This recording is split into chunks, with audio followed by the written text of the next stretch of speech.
نبی پاک علیہ الصلوۃ والسلام فرماتے ہیں، اب ذرا غور سے سنیے گا، اور یہ بخاری شریف کی حدیث ہے، حضرت ابو ہریرہ رضی اللہ تعالیٰ عنہ اس حدیث کے راوی ہیں۔ نبی پاک علیہ الصلوۃ والسلام نے فرمایا، کسی عورت سے نکاح کے لیے 4 چیزوں کو مد نظر رکھا جاتا ہے۔ نارملی 4 چیزیں یا 4 میں سے کوئی 1-2 چیزیں لوگ دیکھ رہے ہوتے ہیں۔ نمبر 1 اس کا مال، پیسے والی ہے کہ نہیں۔ نمبر 2 حسب نسب، خاندان کیسا ہے۔ نمبر 3 حسن و جمال، اور نمبر 4 کچھ لوگ ہوتے ہیں جو دینداری بھی دیکھتے ہیں۔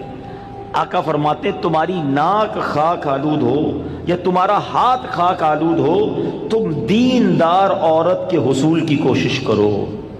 یعنی دینداری کو فوقیت دینی چاہیے۔ احادیث کا یہ مضمون بھی ملتا ہے کہ جو کسی عورت سے عزت کے لیے شادی کرے وہ ذلیل کر دیا جاتا ہے، کوئی دولت کے لیے شادی کرے وہ غریب اور فقیر کر دیا جائے گا، اور جو دینداری کے لیے شادی کرتا ہے اللہ اسے عروج، برکت اور خوشیاں عطا فرماتا ہے۔ تو موسٹ پریورٹی، پہلی ترجیح کیا ہونی چاہیے؟ یہ ہے تھوڑا سا مشکل، اصل میں یہ باتیں جو ہے نا نوجوانوں کو سمجھ نہیں آتی۔ جو شادی شدہ ہے نا، یہ شکل و صورت جو ہے نا، یہ اس کی اہمیت بعد میں بہت تھوڑی رہ جاتی ہے۔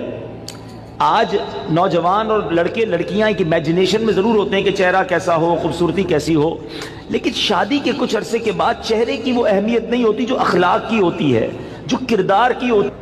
خوبصورتی ہی سب کچھ نہیں ہے زندگی میں، ایک بات، دل خوبصورت ہونا چاہیے، اس کے اندر اخلاق ہونے چاہیے، اور سب سے مین چیز دینداری ہے۔ اب میں یہاں جو بزرگ بیٹھے ہیں ان سے ایک بات کرنا چاہوں گا کہ چلے یہ تو لڑکوں کی خواہش، لڑکیوں کی بات ہو گئی، ماں باپ کی خواہش کیا ہوتی ہے؟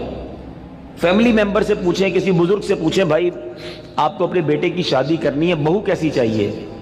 تو وہاں بھی یہی ہوگا، خوبصورت ہو، پڑھی لکھی ہو، سمجھدار ہو، گھر گرستی آتی ہو، خاندان بڑا ہو، بس یہ 4-5 چیزیں۔ آج رشتہ ڈھونڈتے وقت دینداری کون چیک کرتا ہے؟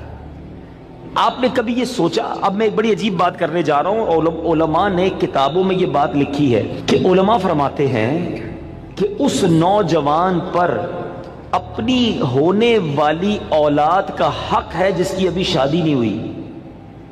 جی ہاں، جس کی شادی نہیں ہوئی نا، اس کی اپنی اولاد کا ایک حق ابھی سے اس پر ہے، اور وہ حق کیا ہے کہ وہ اپنی ہونے والی اولاد کے لیے اچھی ماں تلاش کرے، کیونکہ ماں ہی پہلی درسگاہ ہے۔ ماں ہی اچھی نہیں ہے، ماں ہی دیندار نہیں ہے، ماں ہی برے کاموں میں ہے، تو اس کی اولاد کی تربیت کیسی ہوگی؟ یعنی آپ نے اپنی ہونے والی اولاد کے ساتھ ظلم کیا اگر آپ نے ان کے لیے اچھی ماں تلاش نہ کی۔ سیدی غوث اعظم رضی اللہ تعالیٰ عنہ کی ہم نام کی مالا جپتے ہیں، غوث پاک کے غلام کہلاتے ہیں، سارے تقریباً قادری بیٹھے ہوں گے، پیرانے پیر کے چاہنے والے ہیں نا۔ غوث پاک کی شان کیا تھی؟ مدرسے میں گئے، قاری صاحب نے کہا پڑھو بسم اللہ الرحمن الرحیم، میرے غوث پاک نے بسم اللہ سے شروع کیا اور 18 پارے زبانی سنا دی۔ قاری صاحب نے کہا پہلا دن ہے مدرسے میں، پہلے دن تو بچہ بسم اللہ مشکل سے پڑھتا ہے، تم نے زبانی 18 پارے سنا دیے، اور بھی سناؤ۔ کہ اتنی یاد ہے؟ کہ کدھر سے یاد کیے؟ کہ میں جب ماں کے پیٹ میں تھا، میری ماں 18 پاروں کی حافظہ تھی، ماں تلاوت قرآن کرتی تھی، ماں کے پیٹ میں ہی میں نے قرآن یاد کر لیا۔ وہ حافظہ تھی تو بچے کو برکت ملی نا۔ اب جو ماں فلمیں دیکھنے والی، گانے سننے والی، بے پردہ گھومنے والی، نمازیں قضا کرنے والی ہوگی، اس کے پیٹ میں جب بچہ ہوگا تو کیا اثر پڑے گا بچے پر؟ خاتون جنت بی بی فاطمہ، نبی پاک علیہ الصلوۃ والسلام کی شہزادی نے حسنین کریمین کو کیسے پالا ہے؟ یہ جنت کے پھول ایسے ہی نہیں ہیں۔ بی بی فاطمہ جب جھولا جھلاتی تھی تو قرآن کی آیتیں پڑھا کرتی تھی، بچپن سے قرآن سنا ہے حسنین کریمین کے کانوں نے۔ ہمارے بچے کیا سنیں گے اگر ماں دیندار نہ ہوئی؟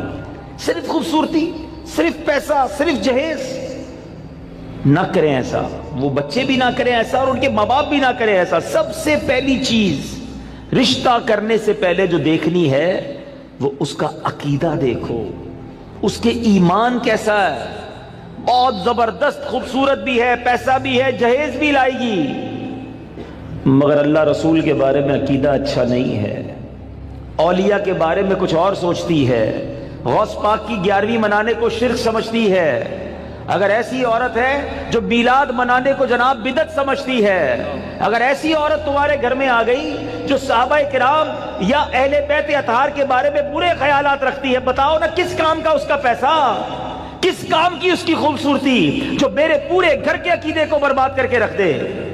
اس باپ پر تف ہے اور اس نوجوان پر بھی تف ہے کہ جس نے شادی کرتے وقت یہ نہ دیکھا کہ میری ہونے والی جو بیوی ہے اس کا عقیدہ کیا ہے، اور پھر نماز پڑھتی ہے کہ نہیں، پردہ کرتی ہے کہ نہیں۔ ارے اگر بے نمازی اور بے پردہ عورت تمہارے گھر میں آتی ہے تو وہ کیا بچے کی تربیت کرے گی، اور تمہارے آئندہ آنے والی نسلوں کا کیا ہوگا۔ اور اسی طرح جو میری بہنیں مجھے سن رہی ہیں، اور وہ مائیں جو مجھے سن رہی ہیں، وہ والد جو مجھے سن رہے ہیں کہ جو اپنی بچیوں کے لیے رشتہ تلاش کر رہے ہیں، کیا دیکھتے ہیں؟ بچہ دکھتا کیسا ہے؟ ارے بھائی دکھنے میں کمزور ہوگا پھر بھی چلے گا، پیسے کس نے کماتا ہے یہ بتاؤ، ہیں؟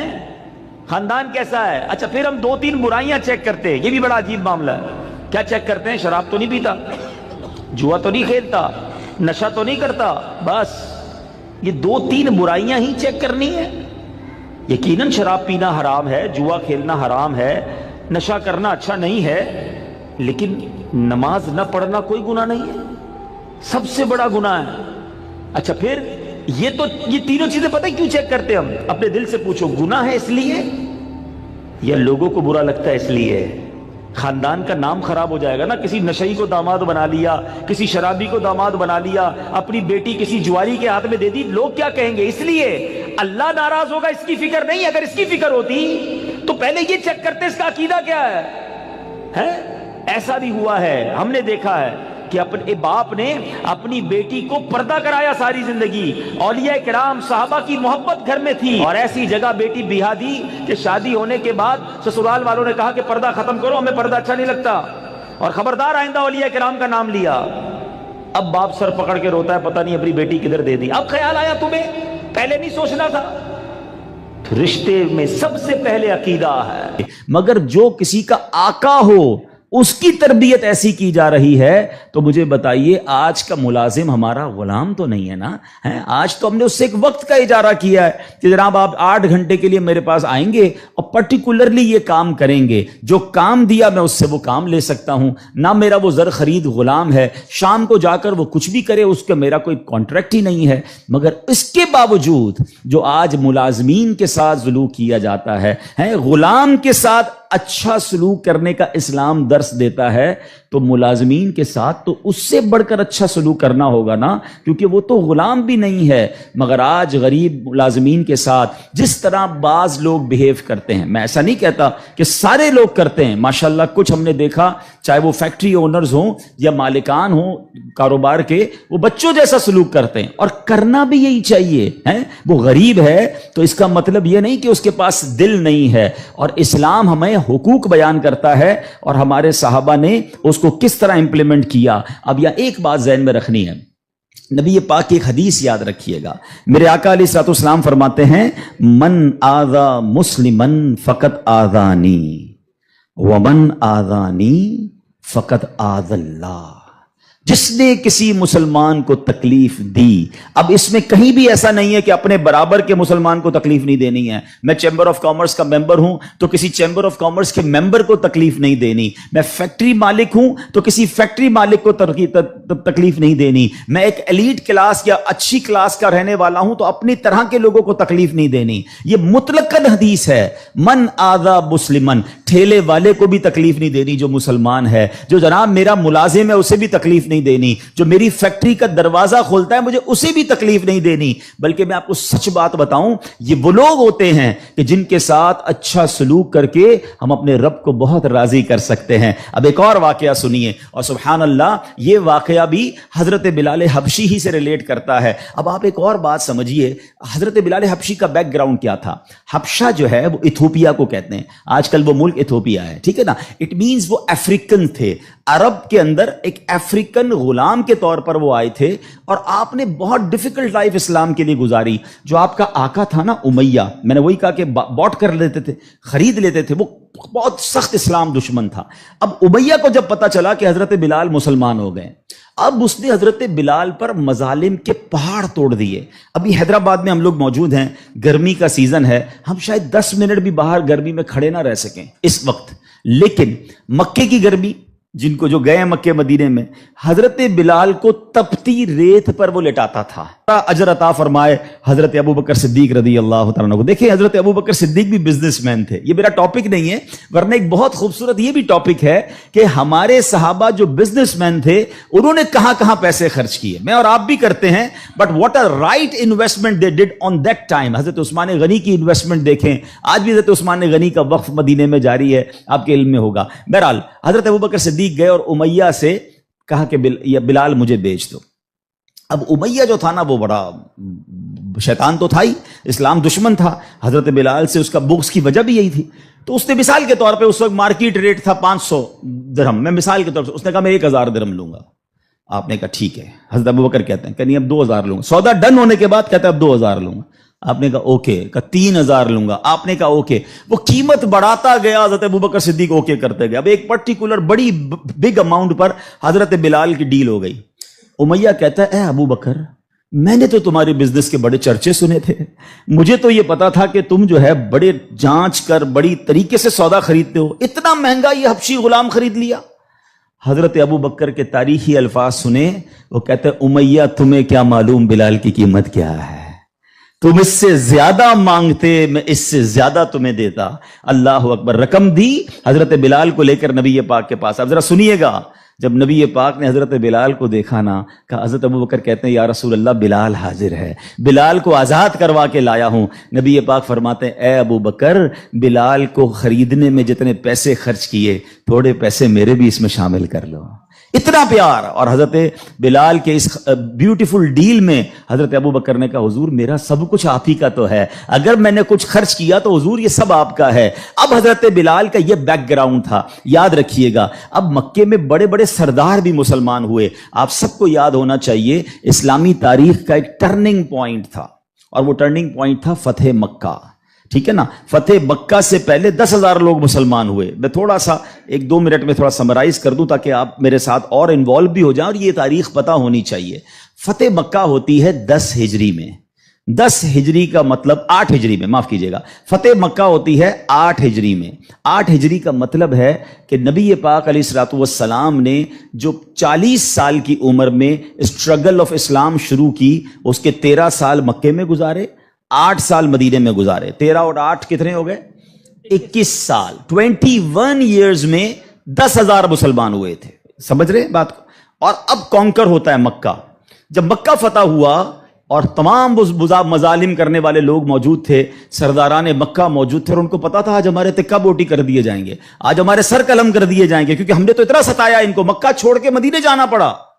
مگر اینڈ آف دا ڈے جو نبی پاک کا شاندار فیصلہ تھا کہ آپ نے سب کو معافی کا اعلان فرما دیا, یہاں تک کہ صحابہ کرام کی جن پراپرٹیز پر مکے کے کفار نے قبضہ کر لیا تھا, میرے آقا نے کہا وہ پراپرٹیاں بھی تمہیں ہم واپس نہیں لیں گے, وہ بھی تمہاری ہو گئیں. اس معافی کا فائدہ کیا ہوا یہ سمجھنا بہت ضروری ہے کہ 10,000 مسلمان ہیں 21 سالہ کوشش میں, اور سن 10 ہجری میں آفٹر 2 ایئرز جب میرے آقا فتح مکہ کے بعد حج فرماتے ہیں, جس کو ہم حجۃ الوداع کہتے ہیں, اور خطبہ حج کے موقع پر میدان عرفات میں 1,24,000 صحابہ اکرام ہوتے ہیں. معافی کا فائدہ دیکھ رہے ہیں؟ ہم کہتے ہیں بدلہ لوں گا, دشمنی چلے گی, نسل در نسل چلے گی, مٹا کے رکھ دوں گا, چھوڑوں گا نہیں. لڑائی کر کے دیکھ لو یا معاف کر کے دیکھ لو. ایک معافی نے اسلام کو کہاں پہنچایا؟ 10,021 سالوں میں, اور معافی کے بعد ودن 2 ایئرز 1,24,000 صحابہ کہاں موجود ہیں؟ عرفات کے میدان میں موجود ہیں. اینڈ فرام دیٹ ڈے, ایک اور بات, ہسٹری پڑھیے اسلام کی, فتح مکہ کے بعد اسلام نے جو ٹیک آف کیا ہے, آج تک اسلام پیچھے نہیں گیا. 200 کروڑ مسلمان ہیں آج دنیا میں. یہ فیضان ہے فتح مکہ کے اس اعلان کا, لا تثریب علیکم اليوم, آج تم سب آزاد ہو, تم سے کوئی سوال نہیں ہوگا. اور اس کے بعد سے اسلام کو جو عروج ملا. لیکن بھائی تربیت کا ٹائم تھا نا, جب یہ فتح مکہ ہو گیا نا, تو پیارے آقا علیہ الصلوۃ والسلام نے اب مکے کی چابی, کعبے کی چابی ملی, اور اب کعبے کی چھت پہ اذان دینی تھی. یعنی ایک طرح سے یہ ایک وکٹری کا اعلان تھا. تو نبی پاک نے کس کو کہا؟ حضرت بلال کو کہا کہ ایک بلال جاؤ اور کعبے کی چھت پہ اذان دو. اب جو سرداران مکہ تھے نا وہ کہتے ہیں یار ہم اتنے بڑے بڑے سردار, اتنی بڑی فیملی سے تعلق رکھنے والے ہیں, اتنا پیسہ ہمارے پاس, اتنے بڑے قبیلے کے سربراہ, اور آج اتنے عظیم موقع پر جو فتح مکہ کے بعد اذان دینے کا موقع, وہ بھی کعبے کی چھت پر, وہ کس کو دیا جا رہا ہے؟ ایک حبشی غلام کو. اللہ اکبر. یہ خبر نبی پاک تک پہنچ گئی کہ کچھ لوگ بے چین ہیں, کچھ لوگوں کو یہ برا لگ رہا ہے کہ بلال کو یہ موقع کیوں ملا, ہم بڑے خاندان والے, ہم پیسے والے. پیارے آقا علیہ الصلوۃ والسلام نے ان کو بلایا. پہلے تو نبی پاک نے سوال کیا کہ کیا آپ لوگ ایسی باتیں کر رہے تھے؟ کہ جی حضور کر رہے تھے. اب نبی پاک نے کیا فرمایا؟ نبی پاک کی گفتگو سے پہلے قرآن کی آیت نازل ہوتی ہے اور رہتی دنیا کے لیے ایک اصول بیان ہو گیا. اب یہ اصول مجھے اور آپ کو یاد رکھنا ہے. اللہ کریم قرآن میں ارشاد فرماتا انا اکرمکم عند اللہ اتقاکم. فرمایا بے شک اللہ کے یہاں تم میں زیادہ عزت والا وہ ہے جو تم میں زیادہ پرہیزگار ہے. یہ وہ فارمولہ ہے جو مجھے یاد رکھنا ہے. پیسے والا زیادہ عزت والا نہیں ہے. جناب میں فلاں چیمبر کا صدر تو وزیر نائب صدر تو فلاں علاقے کا ہیڈ تو جناب قومی اسمبلی کا ممبر تو منسٹر یا جناب مل اونر نہیں. فلاں خاندان میرے سر نیم میں یہ نیم لگتا ہے جس کی وجہ سے میرا بہت بڑا خاندان ہے.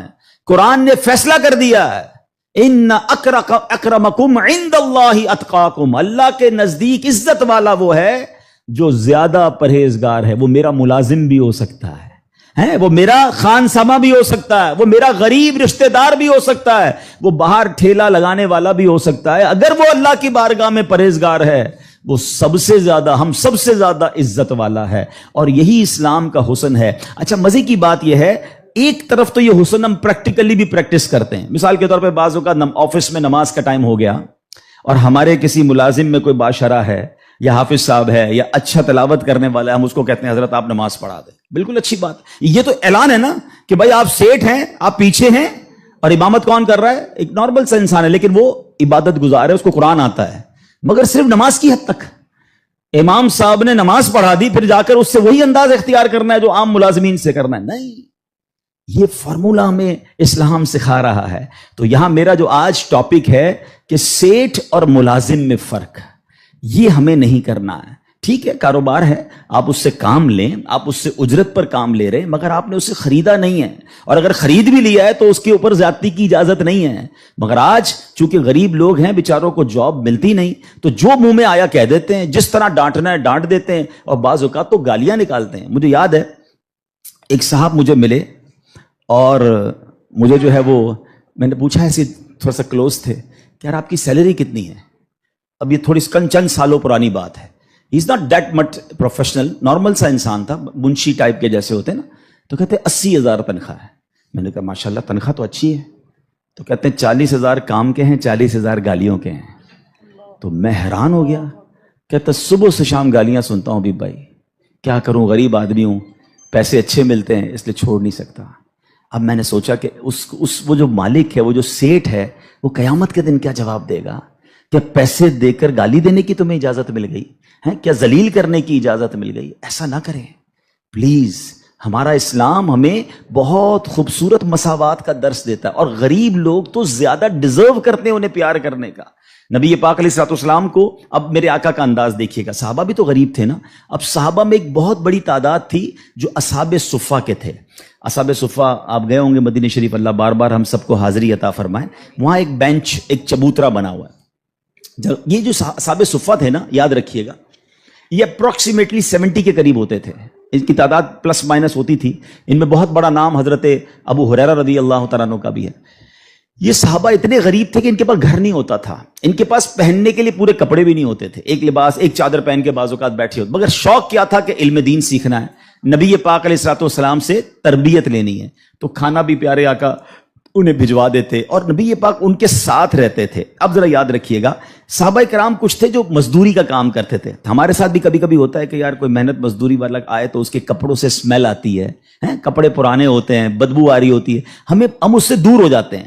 اب کیا ہوا کہ نبی پاک علیہ الصلوۃ والسلام کے پاس کچھ ایسے لوگ آ کر بیٹھنا شروع ہوئے جب پیارے آقا اللہ کا ذکر کر رہے ہوتے تھے کہ بال بکھرے ہوتے تھے، پہننے کے لیے کپڑا ہوتا تھا اور ان کی اسمیل بھی آتی تھی، کپڑوں سے مہک بھی آتی تھی.